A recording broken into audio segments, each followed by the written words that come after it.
الحمد لله العلي الأكبر والصلاة والسلام على سيد البشر شفيع الأمم في يوم المحشر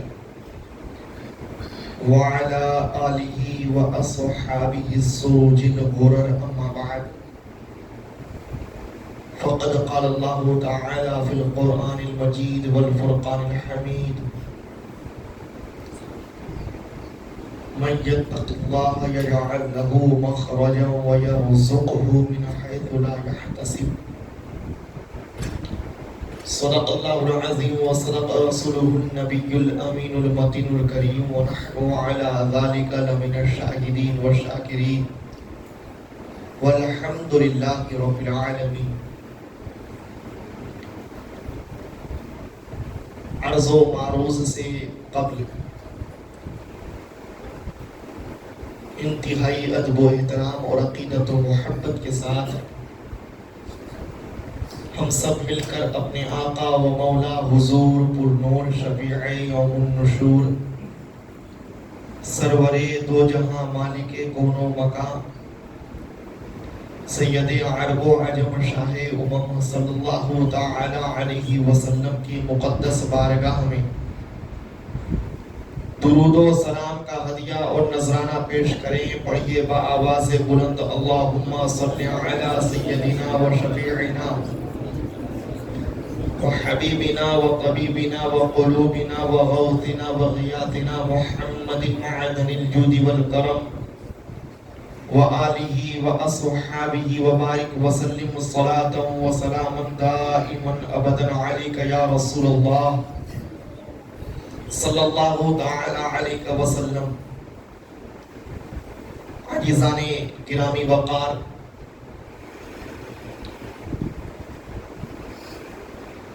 آج 18 ذی الحجہ شریف ہے اور اس دن ہی خلیفہ برحق امیر المومنین سیدنا عثمان ابن عفان رضی اللہ تعالی عنہ کی شہادت ہوئی.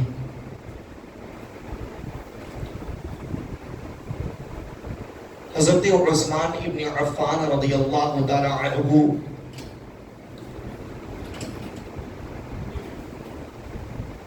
چوتھے یا 5ویں نمبر پر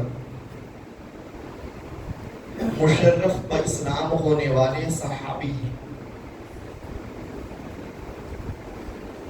اللہ کے نبی صلی اللہ تعالی علیہ وسلم کے دامن اقدس سے آپ اعلان نبوت سے قبل ہی وابستہ ہو گئے تھے. زمانے جاہلیت میں بھی انتہائی شریف النفس، خلیق و بردبار، پاک باز اور حیا والے تھے، اور مصطفیٰ کی ذات اقدس پر ایمان لانے کے بعد تو آپ کی حیا پر فرشتوں کو بھی ناز آنے لگا. سیدہ عائشہ صدیقہ رضی اللہ تعالی عنہ سے صحیحین میں ایک حدیث مروی ہے کہ میرے آقا نبی رحمت صلی اللہ تعالی علیہ وسلم کے کاشان اقدس پر ایک دفعہ حضرت عثمان ابن عفان رضی اللہ تعالی عنہ حاضر ہوئے تو میرے آقا نبی رحمت صلی اللہ علیہ وسلم نے اپنے کپڑوں کو سمیٹنے میں بڑی جلدی کی. حضور تو مکمل باپردہ رہنے والی شخصیت، لیکن اس دن آپ نے اپنے پردے کے سلسلے میں عادت سے بڑھ کر اہتمام فرمایا. حضرت عائشہ رضی اللہ تعالی عنہ نے جب آپ کی یہ عادت کریمہ دیکھی تو حضور نبی کریم صلی اللہ تعالی علیہ وسلم نے انہیں یہ جواب دیا: اے عائشہ، میں کیوں نہ اس سے حیا کروں جس سے فرشتے بھی حیا کرتے ہیں. فرشتوں کو اللہ رب العزت نے ہر بشر کے ساتھ میں مقرر فرما رکھا. کرامن کاتبین نامۂ اعمال لکھنے پر مقرر ہے. خلوت ہو، جلوت ہو، تنہائی ہو کہ مجمع میں ہو، اکیلے ہو یا بھیڑ میں ہو، لباس میں ملبوس ہو یا بے لباس ہو، ہر لمحہ ایک بشر کے ساتھ فرشتے ہوتے ہیں جو اس کے اعمال کو نوٹ کرتے ہیں. لیکن عثمان ابن عفان رضی اللہ تعالی عنہ کی شان کتنی عظیم ہے کہ آپ سے فرشتے بھی حیا کر رہے ہیں. اور حضرت عثمان ابن عفان رضی اللہ تعالی عنہ قرآن مقدس کی تلاوت کا بڑا اہتمام کرتے تھے، قرآن سے بڑا پیار رکھتے تھے، قرآن سے بڑی محبت کیا کرتے تھے. ایک لمحے کے لیے بھی ایسا نہ ہوتا کہ قرآن کی تلاوت سے آپ کی زبان خالی ہوتی. عاشق قرآن تھے.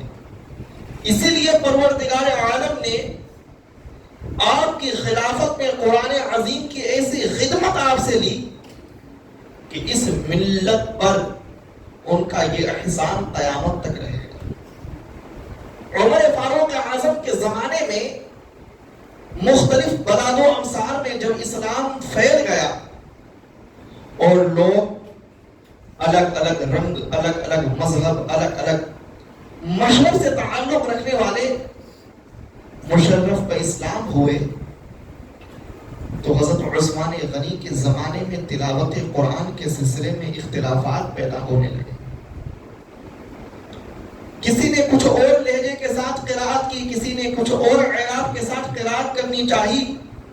حضرت عثمان ابن عفان رضی اللہ تعالی عنہ نے قرآن مقدس کو لغت قریش پر جمع کر کے پوری دنیا میں اس کو عام فرمایا، اور ایک لغت قریش پر پوری دنیا کے مسلمانوں کو تلاوت قرآن کرنے کا حکم دیا، اور قرآن کے سلسلے میں اختلاف ختم ہو گئے. اسی لیے آپ کا ایک لقب جامع القرآن ہے، اور آپ نے اسلام کی ایسی عظیم الشان خدمات کی ہے کہ میرے آقا نبی رحمت صلی اللہ علیہ وسلم بھی آپ پر رشک کرتے تھے. جیش العسرہ، جنگ تبوک کے موقع پر نبی کریم صلی اللہ علیہ وسلم منبر انور پر جلوہ گر ہوئے، صحابہ کرام سے مخاطب ہوئے اور سب کو جنگ تبوک میں زیادہ سے زیادہ تعاون کی اپیل کرنے لگے، ترغیب دلانے لگے. حضرت عثمان ابن عفان رضی اللہ تعالی عنہ جب حاضر ہوئے تو عرض گزار ہوئے، یا رسول اللہ، میری طرف سے 100 اونٹ مع پالان اور ساز و سامان کے پیش ہیں. نبی کریم صلی اللہ علیہ وسلم نے حضرت عثمان کی اس عظیم خدمت کے بعد پھر دوبارہ مسلمانوں کو ترغیب دلایا. تو پھر حضرت عثمان کھڑے ہوئے کہا، یا رسول اللہ، 200 اونٹ ساز و سامان اور پالان کے ساتھ پیش خدمت ہیں. پھر میرے آقا نے ترغیب دلائی، تیسری مرتبہ کھڑے ہوئے کہا، یا رسول اللہ، 300 اونٹ ساز و سامان اور پالان کے ساتھ حاضر خدمت ہیں، جنگ تبوک کے لیے میں پیش کرتا ہوں. میرے آقا نبی رحمت صلی اللہ علیہ وسلم اس قدر خوش ہوئے کہ منبر انور پر جلوہ فرما ہو کر یہ بشارت دی کہ اگر آج کے بعد عثمان نے کچھ ادا نہ کیا تو بھی اسے کوئی نقصان نہیں ہوگا، آخرت میں پروردگار عالم اسے داخل جنت فرما دے گا. حضرت عبد الرحمن ابن سمرہ تو یہاں تک روایت کرتے ہیں کہ جنگ تبوک کے موقع پر حضرت عثمان غنی رضی اللہ تعالی عنہ 1000 درہم لے کر مصطفیٰ کی بارگاہ میں حاضر ہوئے اور عرض گزار ہوئے، یا رسول اللہ، میری طرف سے یہ نذرانہ عقیدت قبول فرمائیں. میرے آقا نبی رحمت ان کی اس جانثاری، وفاداری اور اظہار و قربانی پر اس قدر خوش ہوئے کہ ان درہموں کو آپ اپنے دست اقدس سے الٹ پلٹ کر دیکھتے تھے اور مسرت کے عالم میں کہتے تھے کہ اگر آج کے بعد عثمان نے کوئی نیکی نہ کی تو تو یہ نیکی بھی اس کی بخشش اور مغفرت کے لیے کافی ہے۔ حضرت عثمان غنی رضی اللہ تعالی عنہ نے اتنی عظیم الشان خدمات انجام دی، خدا کی قسم آج تک بلکہ قیامت تک ان جیسی خدمت کوئی شخص اپنے مال و زر کے ذریعے اسلام کی کرنے سے عاجز اور قاصر نظر آتا ہے۔ حضرت عثمان غنی رضی اللہ تعالی عنہ کے بارے میں حضرت ابو ہریرہ فرماتے تھے کہ عثمان نے 2 مرتبہ اپنے لیے جنت واجب کی، 2 مرتبہ بارگاہ مصطفیٰ سے جنت انہوں نے خریدی۔ ایک مرتبہ جب بئر رعما کے کنواں کو خرید کر انہوں نے مسلمانوں پر وقف کیا تو میرے نبی رحمت صلی اللہ علیہ وسلم نے فرمایا، اے عثمان، جنت میں اللہ تعالیٰ تمہیں آب کوثر اور آب سلسبیل عطا فرمائے گا۔ اور دوسری مرتبہ جب جنگ تبوک کے لیے آپ نے مصطفیٰ کی بارگاہ میں اپنے مال و زر کا کل اثاثہ اور پونجی پیش کر دیا۔ عزیزان گرامی، حضرت عثمان غنی رضی اللہ تعالی عنہ کی ذات اتنی مقدس ہے کہ تاریخ الخلفاء میں حضرت حسین جعفری جو بہت بڑے محدث گزرے ہیں فرماتے ہیں کہ حضرت آدم علیہ السلام سے لے کر قیامت تک پیدا ہونے والے کسی بشر کو یہ اعزاز نہ ملا کہ اس کے نکاح میں ایک نبی کی 2 شہزادیاں آئی۔ یہ اعزاز صرف حضرت عثمان کو ملا کہ آپ کے عقد نکاح میں ایک نبی کی 2 شہزادیاں آئی۔ میرے آقا نبی رحمت صلی اللہ علیہ وسلم سراپا نور، اور آپ کے نور کے 2 ٹکڑے حضرت عثمان غنی کو ملے۔ یہ کتنی بڑی عزت و عظمت کی بات ہے۔ بلکہ مولا علی شیر خدا کرم اللہ تعالی وجہ الکریم فرماتے تھے کہ میرے آقا نبی رحمت کی زبان اقدس سے میں نے سماعت کیا جب حضرت ام کلثوم کا 9 ہجری میں وصال ہوا تو میرے آقا نے فرمایا، خدا کی قسم اگر میرے پاس 40 بیٹیاں ہوتی تو یکے بعد دیگرے میں سب کو عثمان کے نکاح میں دے دیتا۔ یہ اعزاز دنیا کی کسی بشر کو نہ ملا، اور وہ بھی ایسا اعزاز کہ سید البشر کی 2 شہزادیاں ان کے عقد نکاح میں ہوں۔ میرے اعلیٰ حضرت امام اہل سنت فرماتے ہیں، نور کی سرکار سے پایا 2 شالہ نور کا، ہو مبارک تم کو ذوالنورین جوڑا نور کا۔ میرے آقا نبی رحمت صلی اللہ علیہ وسلم کی ذات سے 2 مبارک شہزادیاں آپ کے عقد نکاح میں آئیں۔ اور حضرت عثمان غنی رضی اللہ تعالی عنہ وہ عظیم صحابی ہیں کہ جب بلوائیوں نے مصر کے چند شریروں نے جب آپ کے گھر کا 35 ہجری میں محاصرہ کیا، گھیرا بندی کی اور آپ کو شہید کرنے کی سازشیں رچی، تو اس وقت حضرت مولا کائنات نے اپنے دونوں لاڈلے امام حسن اور امام حسین کو آپ کے گھر کا پہرہ دار بنا دیا۔ حضرت عبداللہ ابن زبیر آپ کے دروازے کے محافظ بن کر 24 گھنٹے آپ کی دہلیز پر کھڑے ہو کر حفاظت و پہرہ داری کا کام کرتے تھے۔ آپ سوچئے سید الشہداء امام حسین رضی اللہ تعالی عنہ جن کے گھر کی حفاظت کرے، ان کا مقام کتنا بلند و بالا ہوگا۔ اور یہیں تک نہیں، حضرت مولا کائنات علی مرتضیٰ کی محبت دیکھیے حضرت عثمان غنی سے۔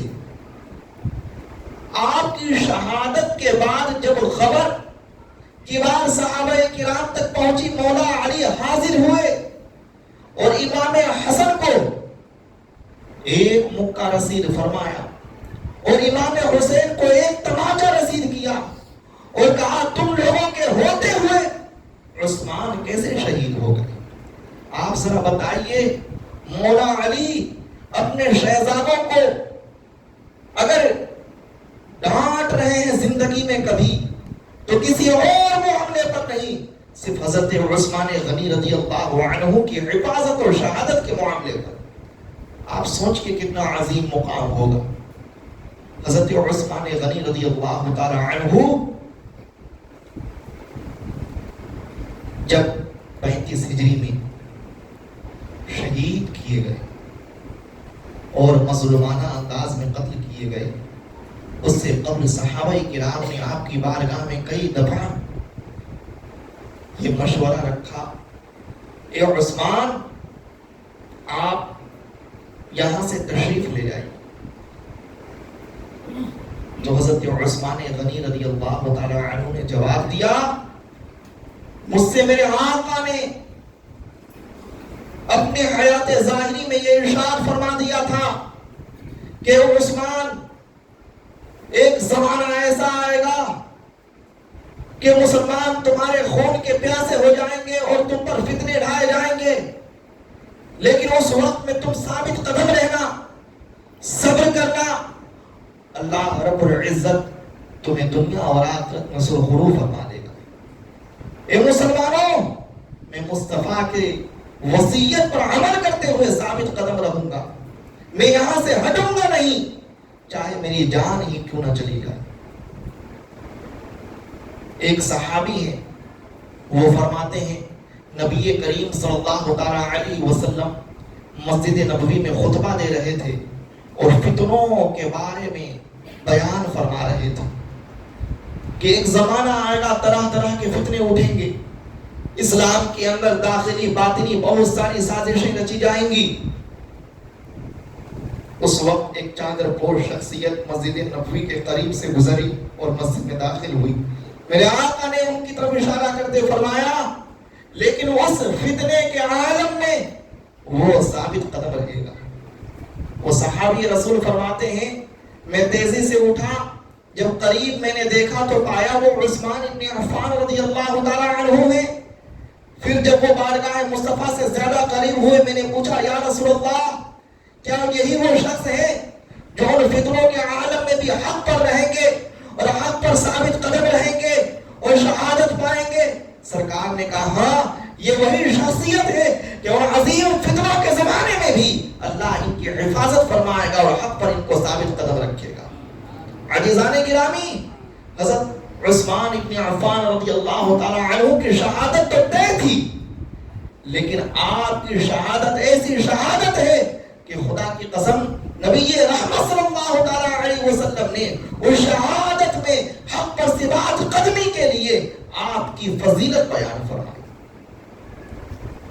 آج 18 ذی الحجہ کے موقع سے حضرت عثمان غنی رضی اللہ تعالی عنہ کی یاد میں آپ اپنے گھروں میں ایصال ثواب کا اہتمام کریں، اور خصوصی طور پر ایک گزارش کروں گا کہ کچھ اہل رفض و تشیع نے اس دن کو عید غدیر کا نام دے رکھا ہے۔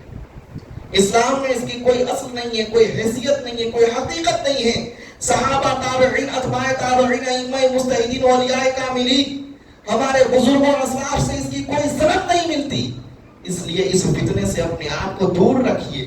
ہم تمام صحابہ کرام سے عشق رکھتے ہیں، تمام خلفائے راشدین سے محبت کرتے ہیں، اور یہی دعویٰ کرتے ہیں کہ اہل سنت کا ہے بیڑا پار، اصحاب حضور نجم ہے اور ناو ہے عطرت رسول اللہ کی۔